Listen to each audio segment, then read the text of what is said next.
La Gemara avait cherché selon qui avait cette Mishnah de En Pochatin et Taner Mpine Sheu Sekli.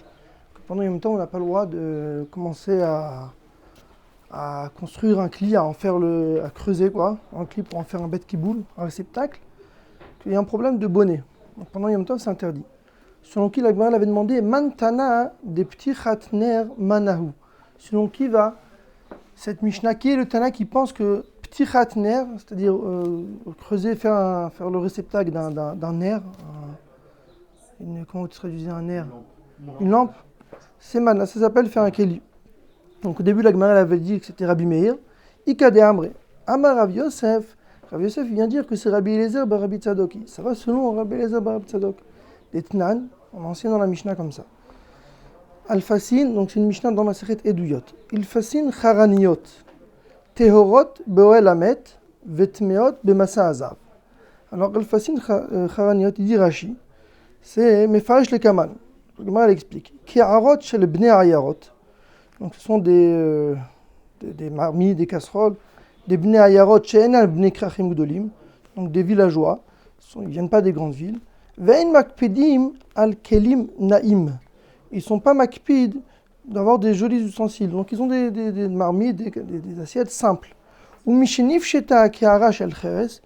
Et du moment que la ki'ara qui est faite en argile, elle a été nifsheta, donc elle a été formée, il y a le creux, on peut manger dedans. Orlin babasa.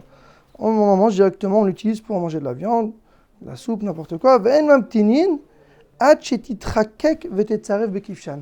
On n'attend pas qu'il les fasse rentrer dans un four en argile pour ce qu'on appelle le gmar melacha. C'est-à-dire du moment qu'il y a une forme, on peut l'utiliser, on l'utilise tel quel.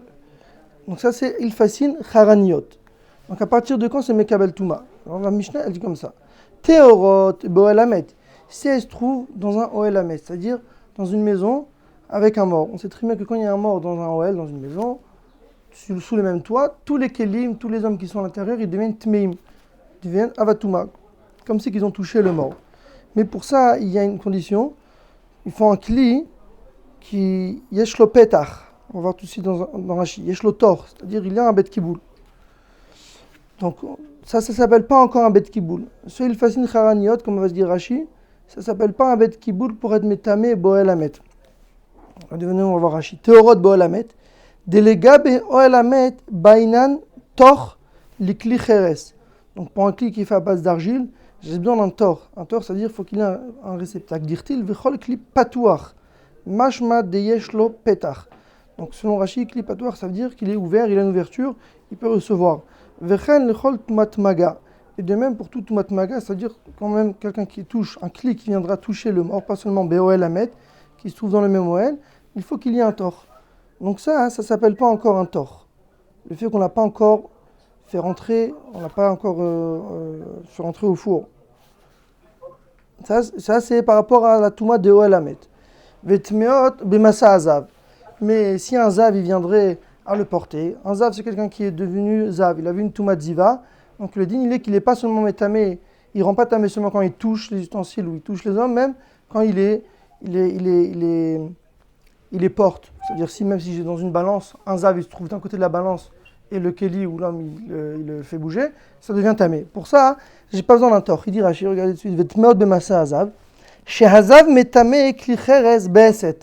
Le zav, il est métamé, il rend tamé le kli cheres, le kli en argile, be'eset, c'est-à-dire même s'il l'a pas touché, s'il le fait bouger. Des nafkalan be'torat kohanim, on l'apprend dans Torat Kohanim, donc c'est le Midrash sur Vaikra, c'est écrit dans le pasuk. Mi vechol kli cheres asher iga bo hazav. Vedarshina natam, donc dans la Torah c'est écrit quand on lit le pasuk vechol kli cheres asher iga bo hazav. C'est écrit seulement si il le touche. Mais la braïta là-bas fait une dracha. Vedarshina natam ze heseto. Donc heset c'est pas seulement toucher, mais bouger, basculer le keli sans vraiment le toucher. À travers un bâton, une balance, ça devient aussi tamé. Vekevan demetamele eset meivraï.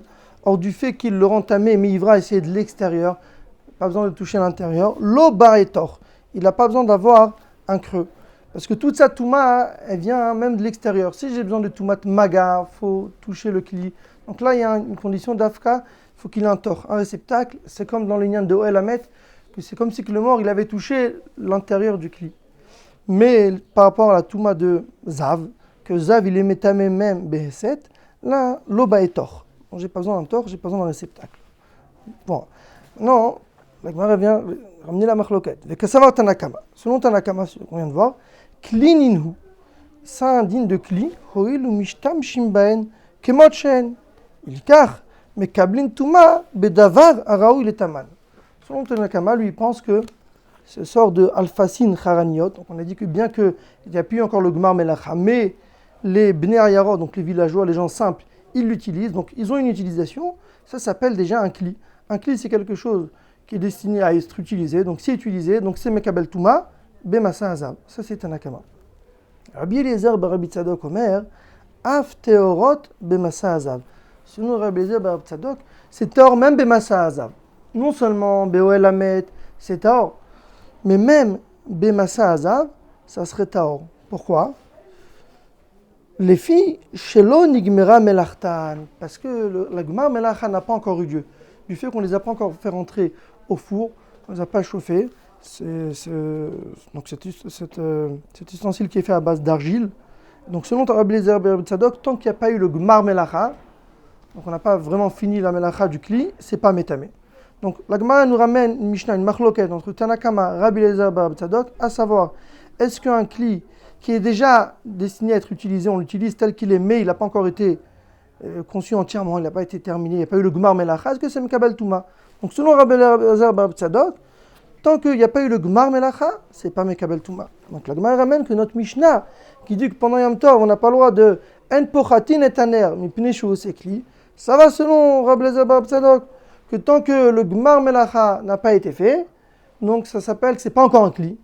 En l'occurrence, pendant un temps, on n'aurait pas le droit de faire un Gmar Melacha. Donc ça s'appelle ce que la Gemara l'avait demandé, Mantana de Ptichat Ner Manaou, selon qui va cette Mishnah que terminer le creux du Kli, de cette lampe, c'est en faire un Keli, ça va selon Rabbi Eliezer Barabi Tzadok. Et là, Abaye, il vient repousser, il vient dorer. Ça, c'est Rav Yosef qui a dit ça. Amar le Abaye, Abaye dit, t'as aucune preuve de Rabbi Eliezer Barabi Tzadok. Dilma, peut-être. Atkan lokama Rabbi Eliezer Barabi Tzadok hatam. Tout ce que Rabbi Eliezer Barabi Tzadok, là-bas, il avait dit que ça s'appelait un Kli. Et là, de chazé, les kaboulé bemide.